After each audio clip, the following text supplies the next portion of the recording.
Fala galera, bom dia, boa tarde, boa noite, boa madrugada. Meu nome é Sidney Martins, professor de língua portuguesa aqui do LAC Concursos, o maior site de videoaulas do Brasil, quiçá das Américas.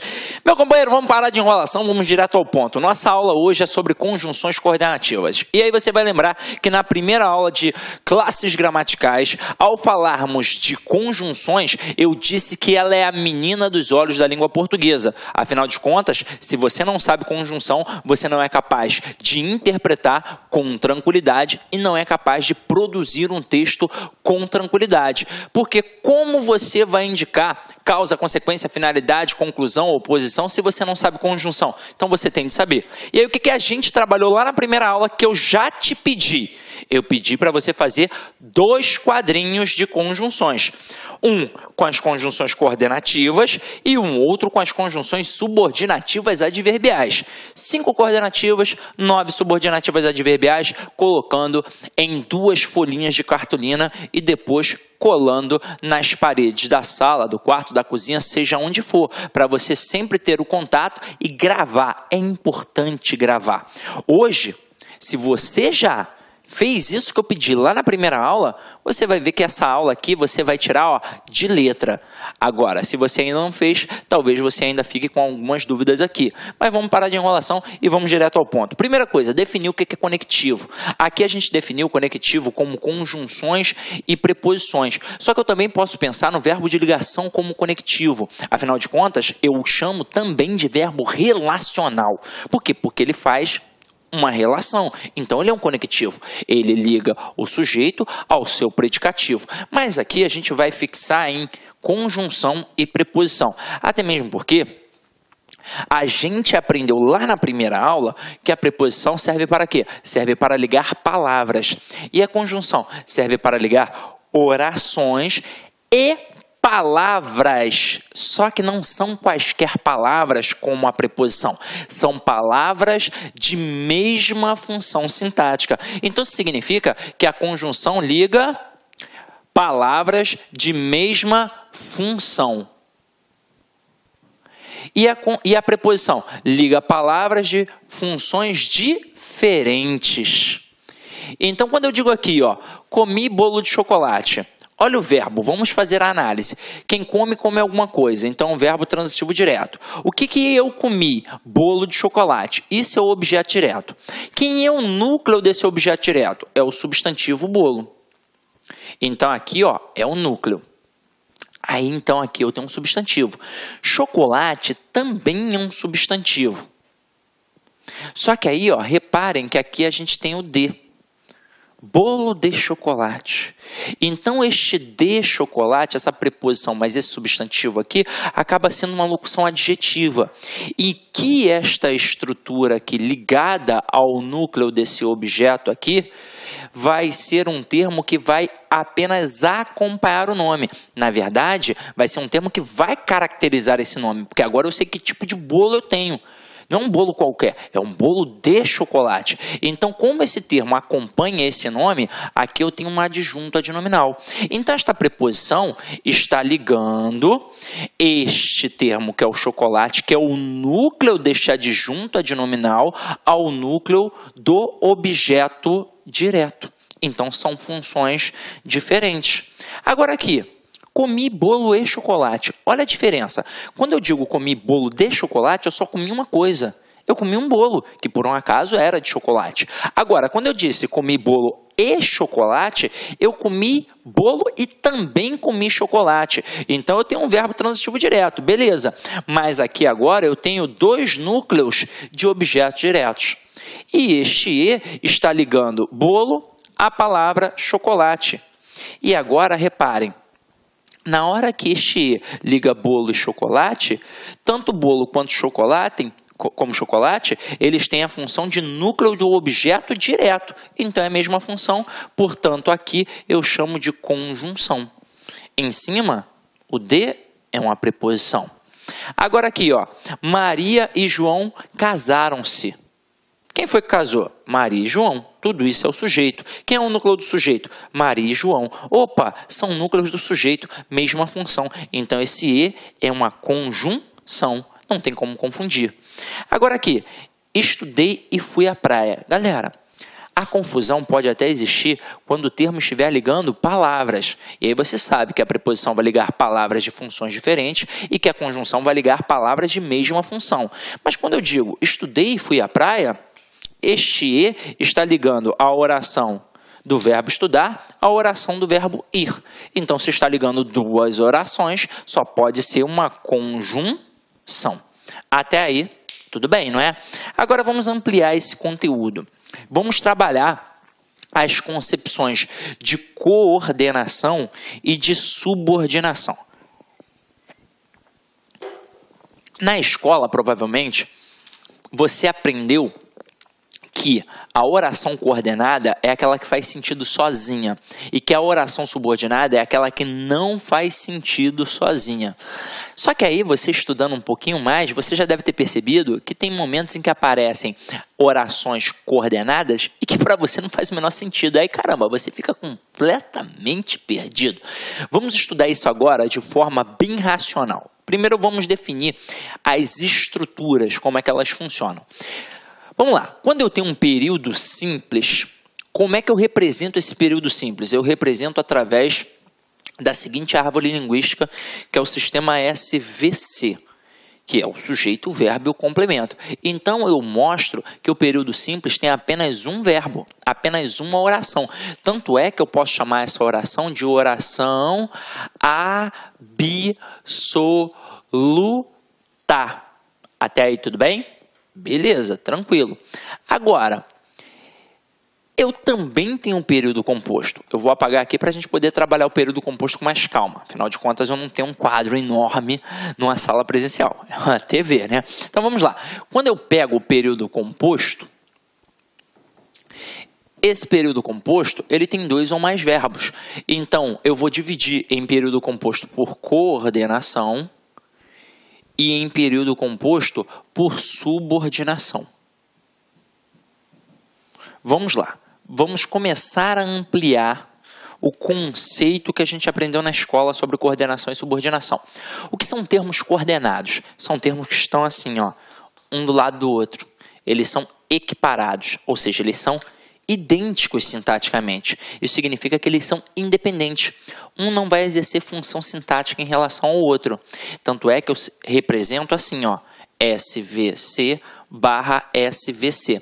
Como eles são elementos de mesma função sintática, eu posso, inclusive, colocar uma vírgulazinha ali no meio. Olha só que interessante. Na aula de pontuação, a gente vai aprofundar esse conteúdo. Mas esta vírgulazinha aqui foi a primeira vírgula que você aprendeu lá na sua vida. No ensino fundamental, é a vírgula enumerativa, que serve para isolar elementos de mesma função sintática. Então, olha só que parada bacana. No período simples, na ordem direta do sistema SVC, não pode ter vírgula, porque eu não posso separar o sujeito do verbo, nem o verbo do complemento exigido por ele. Mas e aqui, ó, eu tenho dois elementos de mesma função. Então, eu coloco uma vírgula para isolar esses dois elementos de mesma função. Em que momento eu não vou colocar a vírgula aqui na oração coordenada? Quando eu tiver um E que indicar o quê? A soma. Detalhe, você também aprendeu isso quando era criança, na mesma listinha. Quando eu digo comprei banana, vírgula, abacate, vírgula, e morango, na hora que você coloca o E, você não coloca a vírgula, porque não tem necessidade, porque você já está indicando o quê? A soma ali, através da conjunção, que indica a soma. Agora, se eu disser Pedro estudou, mas não passou de ano, eu vou ter o seguinte, Pedro estudou, vírgula, para separar a oração coordenada assindética da sindética. E aí eu vou colocar a conjunção, o mais, e vou continuar. Por que eu coloco o mais depois da vírgula? Porque a vírgula está exatamente no meio das orações. E a conjunção, ela faz o quê? Ela liga orações. Então, ela também, como posição original, vai ficar no meio das orações. Então, vamos lá. Eu tenho a oração coordenada assindética e a oração coordenada sindética. O que significa oração coordenada assindética? Significa que ela não tem o síndeto, que é o conectivo, ou seja, a conjunção. E que é uma oração coordenada sindética? É aquela que tem um síndeto, é aquela que tem o conectivo, é aquela que tem a conjunção. Que conjunção? As conjunções coordenativas, que são 5. Agora, olha o mais interessante. Como é que eu vou entender isso daqui de forma bem racional? A coordenação tem uma estrutura fixa. E o que isso significa? Que a estrutura da sentença sempre se dará assim. Primeiro a oração coordenada assindética e depois a sindética. Ou seja, eu não tenho como começar uma oração coordenada com uma conjunção. Eu não tenho como fazer a permuta, é impossível. Então, primeiro a assindética e depois a sindética. Agora, quando eu falo em período composto por subordinação, diferentemente da coordenada, que os dois estão no mesmo patamar, os dois elementos, né, as duas orações estão no mesmo patamar, eu tenho um termo hierarquizado, em que eu teria uma oração principal aqui em cima e uma oração subordinada aqui embaixo, dependendo da principal para poder fazer sentido. É por isso que a gente diz que a oração subordinada nunca vai ser uma frase. Afinal de contas, frase é qualquer enunciado que possua sentido completo. Como é que a oração subordinada vai ser uma frase? Ela não tem sentido completo, ela depende da principal para poder fazer sentido. E aí, como é que eu vou representar através das árvores linguísticas? Eu vou representar assim, ó, SV, aí eu complemento ali em cima, e dentro daquele complemento, eu vou botar um outro sistema SVC. Por quê? Porque dizer que um termo é subordinado a outro é a mesma coisa que falar que este termo está inserido no outro, ou seja, dentro do outro.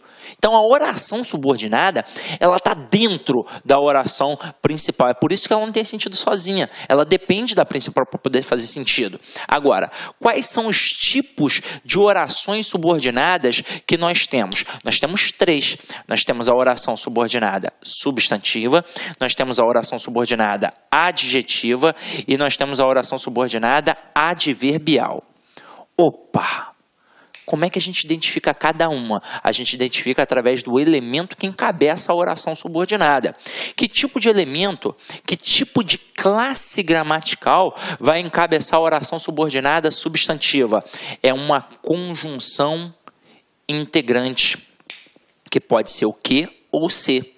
Agora, e quem vai encabeçar a oração subordinada adjetiva? É o pronome relativo.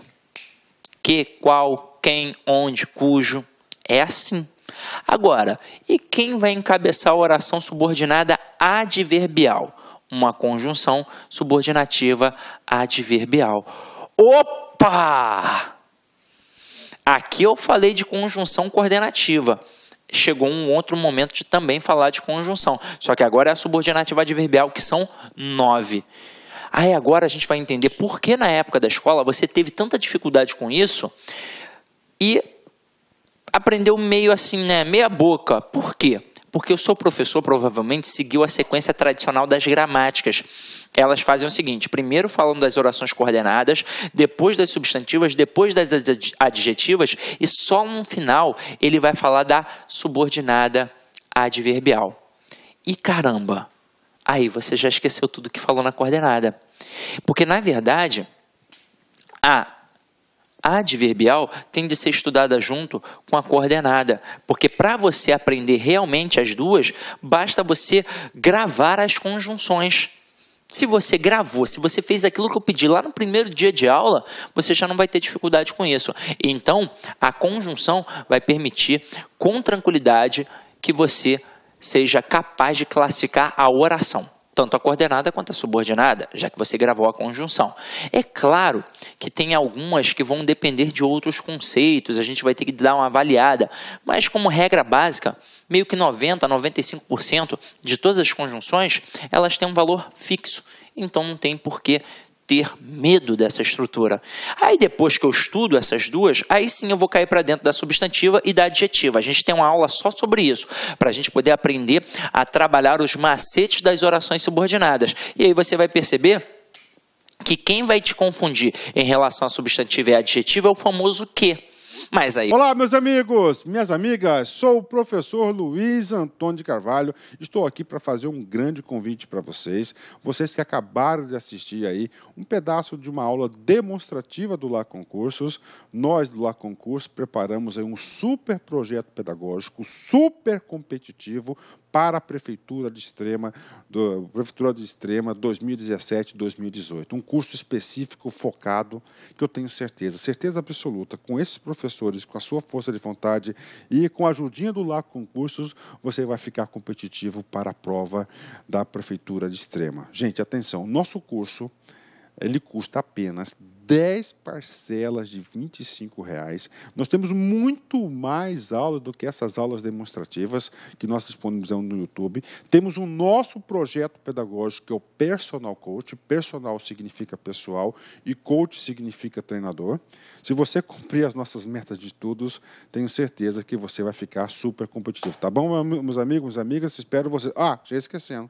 Você quer esse material de apoio aí do professor? Então clique aqui embaixo, tem um link, aproveita, se inscreva, dá um likezinho aí no nosso vídeo, faça um comentáriozinho, clique aqui embaixo e faça o download gratuitamente. A única coisa que a gente vai pedir é um pequeno cadastro simbólico no site para que vocês aí fiquem altamente competitivos. Espero vocês, um forte abraço, fui, tchau. Clique lá